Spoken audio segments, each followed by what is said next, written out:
Hi hello నమస్తే welcome to our channel. నేను సౌజన్య.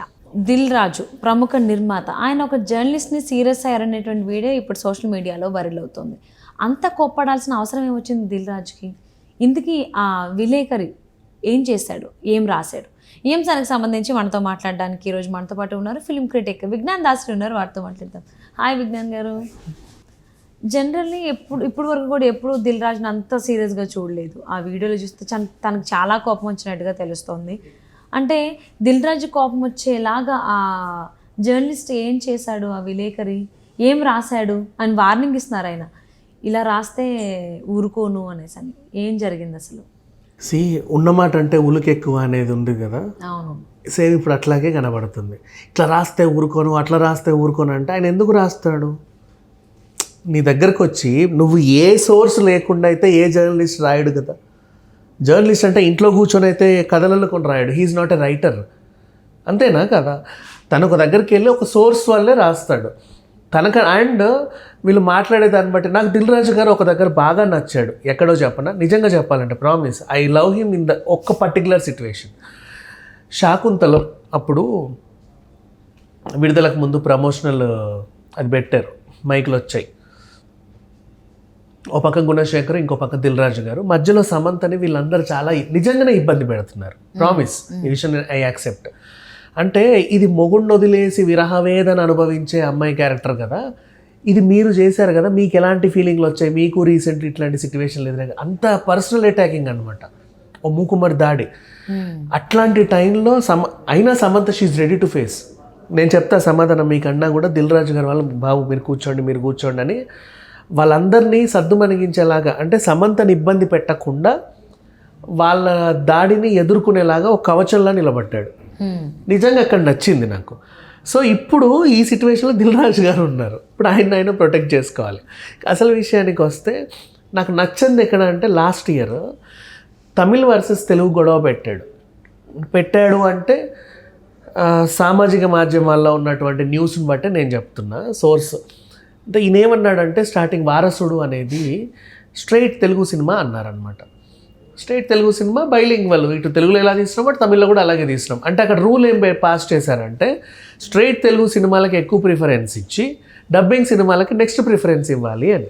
అప్పుడు నాకు థియేటర్లు రావేమో అని థియేటర్స్ కావాలని చెప్పి ఆల్రెడీ మైత్రి వర్సెస్ దిల్ రాజు నడిచే టైంలో మైత్రికి అన్ని థియేటర్స్ వెళ్ళిపోతాయి. పెద్ద సినిమాలు 2 ఉన్నాయి, వాళ్ళకి చచ్చినట్టు ఇవ్వాలి.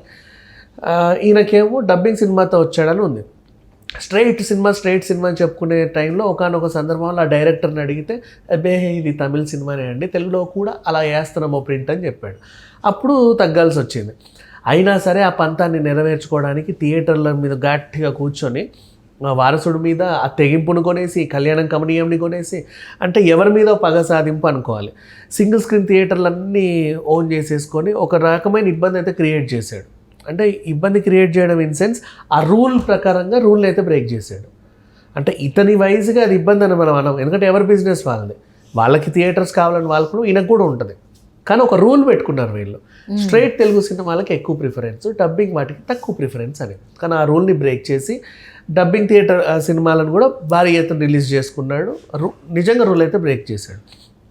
ఇక ఆయన ఇప్పుడు ప్రెసిడెంట్ అయ్యాడు కాబట్టి తర్వాత అడిగే వాళ్ళు ఎవరు లేరు అనుకున్నాడు. సరే ఆయన ఇష్టం, వాట్ ఎవర్.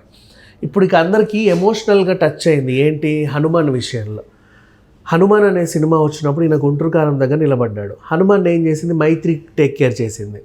గతంలో ఉన్నటువంటి అది మైండ్లో పెట్టుకొని, అమ్మో సంక్రాంతికి నన్ను ఇలా అన్నావు కదా, ఇప్పుడు నేను స్ట్రైట్ తెలుగు సినిమాతోనే వస్తున్నా, ఇప్పుడు చెప్తా మీ సంగతి అని చెప్పి మొత్తం థియేటర్ని బ్లాక్, అంటే టిట్ ఫర్ టాట్ టైప్ వాళ్ళు ఇబ్బంది పెట్టడం స్టార్ట్ చేశాడు. కానీ ఈయన ఎవరినైతే ఇబ్బంది పెట్టాడో ఆ సినిమా మీద జనాలందరూ ఎమోషనల్గా అటాచ్ అయిపోయారు దానికి. అది హనుమాన్ అయిపోయింది. అందరూ కూడా దానికి హనుమాన్ సినిమా. ఇంకో పక్కన విశ్వ హిందూ పరిషత్, బజరంగ్ దళ్ వాళ్ళు ఆత్మగౌరవం మా సినిమాని, నెక్స్ట్ 22కి అయోధ్యలో రామ మందిరం ఓపెనింగ్, కరెక్ట్ సిచ్యువేషన్స్ అన్నీ కలిసి వచ్చి హనుమాన్ని అక్కడ పెట్టాయి. ప్లస్ అంతకు అంత వాళ్ళు కూడా టీజర్ నుంచి ట్రైలర్ నుంచి ఆ ఇంపాక్ట్ అనేది నిలుపుకుంటూ వస్తున్నారు. సో దాన్ని ఏం చేయలేకపోయాడు. లాస్ట్ టైం ఏమో నేను తమిళ డబ్బింగ్ సినిమాని నేనే తగ్గాల్సి వచ్చింది. ఈసారి స్ట్రైట్ తెలుగు సినిమాతో వచ్చినా ఎమోషనల్గా నేను తగ్గాల్సి వస్తుంది. అంటే బలం వైజ్గా నేను అన్ని థియేటర్లు తీసేసుకుంటున్నా. కానీ ఆత్మగౌరవం టైప్ అందరు నన్ను వేలెత్తి చూపించే పరిస్థితికి వచ్చింది. ఏంటిది, నేను ఎన్ని చేసినా అందరు నన్నే అంటున్నారు ఏంట అని చెప్పేసి కట్టలు తెంచుకొని అరిచేశాడు. ఇంకోసారి నా గురించి ఏమైనా రాస్తే తోడులు తీస్తా తాట తీస్తా అని. ఇది జరిగి అంతమించి ఇంకేం లేదు. అండ్ నెక్స్ట్ ఇక పలానా జర్నలిస్ట్ని నువ్వు నా గురించి అలా రాస్తా, నేను ఇలా చేస్తా, ఇలా రాస్తా, అలా చేస్తా అని అన్నాడు కదా. అది విషయానికి వస్తే, సో ఏ సోర్స్ లేకుండా ఏ జర్నలిస్ట్ ఎవరిని అటాక్ చేయడు, పగలు ప్రతీకారాలు ఎవరికి ఉండవు, అంతే. ఆయన సోర్స్ ఆయనే ఇచ్చుకున్నప్పుడు ముడి సరుకు వాళ్ళు ఇస్తేనే వీళ్ళు ఫైనల్ ప్రోడక్ట్ ఇస్తారు. ముడి సరుకు లేకుండా ఫైనల్ ప్రోడక్ట్ తయారు చేస్తే జర్నలిస్ట్ని నిందించవచ్చు, తప్పు లేదు. ఆయన చేసే 4-5 సిట్యువేషన్స్ని కలుపుకొనే వీళ్ళు ఇలా చేస్తారు. ఇంకొకటి ఏంటంటే అతిపెద్ద తప్పు దిల్ రాజు గారు చేసింది, వారసుడు అండ్ వాల్తర్ వీరే టైంలో తమిళ్ వర్సెస్ తెలుగు గొడవ పెట్టాడు. మీ తమిళ సినిమాలకు మా తెలుగు వాళ్ళు థియేటర్లు ఇవ్వనన్నారంట. వాళ్ళని పర్సనల్గా టచ్ చేస్తే వాళ్ళు మీ సినిమాలు ఇంకోసారి మా తమిళకి వస్తాయి కదా అప్పుడు చెప్తాం మీ సంగతి అనే ఇదిలో ఉన్నారు. ఆ ఎఫెక్ట్ నిన్న సలార్ కూడా గట్టిగా తాకింది చెప్పాలి అంటే. అంటే తాకుతానే ఉంది, ఇక మీదట కూడా తాకుద్ది, అది సంగతి. సో అండ్ ఈవెన్ వాళ్ళకి పొన్నియిన్ సెల్వన్ టైంలోనే వాళ్ళ ఆత్మగౌరవం దెబ్బతినింది. అంటే దాంట్లో జెన్యూన్ రీజన్ ఉన్నప్పటికీ వాళ్ళకి ఏంటంటే కర్ణాటకలో ఇన్ని కోట్లు వచ్చాయి, కేరళలో ఇన్ని కోట్లు వచ్చాయి, మా తమిళనాడులో ఇంకా బ్లాక్ బస్టర్ 300 పైన కోట్లు వచ్చేసాయి. హిందీలోనూ బాగా ఆడింది. తెలుగులో 10 కోట్లు పెట్టుకుంటే 9 కోట్లే వచ్చాయి నిర్మాతకి, 1 కోటి రూపాయలు లాస్.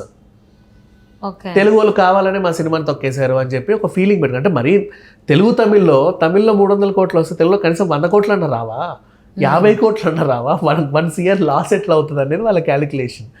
మరి ఏమైందో తెలియదు. ఇంకా పొన్నియిన్ సెల్వన్ విషయానికి వస్తే అర్థం కాకుండా చెప్పాడు, చాలామందికి అర్థం కాలేదు, అది ఒక పోయిటిక్ లాంగ్వేజ్లో వెళ్ళింది. సో గ్రామీణ ప్రాంతాల వాళ్ళకి ఏదో చూసినట్టు అనిపించింది, వాళ్ళకి అర్థం కాక సినిమా పోయింది తప్ప అదేం లేదు. సరే ఆ విషయం పక్కన పెట్టేసి తమిళ్ వర్సెస్ తెలుగు కూడా ఉన్న టైంలో దాన్ని సంక్రాంతి టైంలో యూటిలైజ్ చేసుకున్నాడు దిల్ రాజు గారు. వాళ్ళని పెట్టి పొగబెట్టాడు.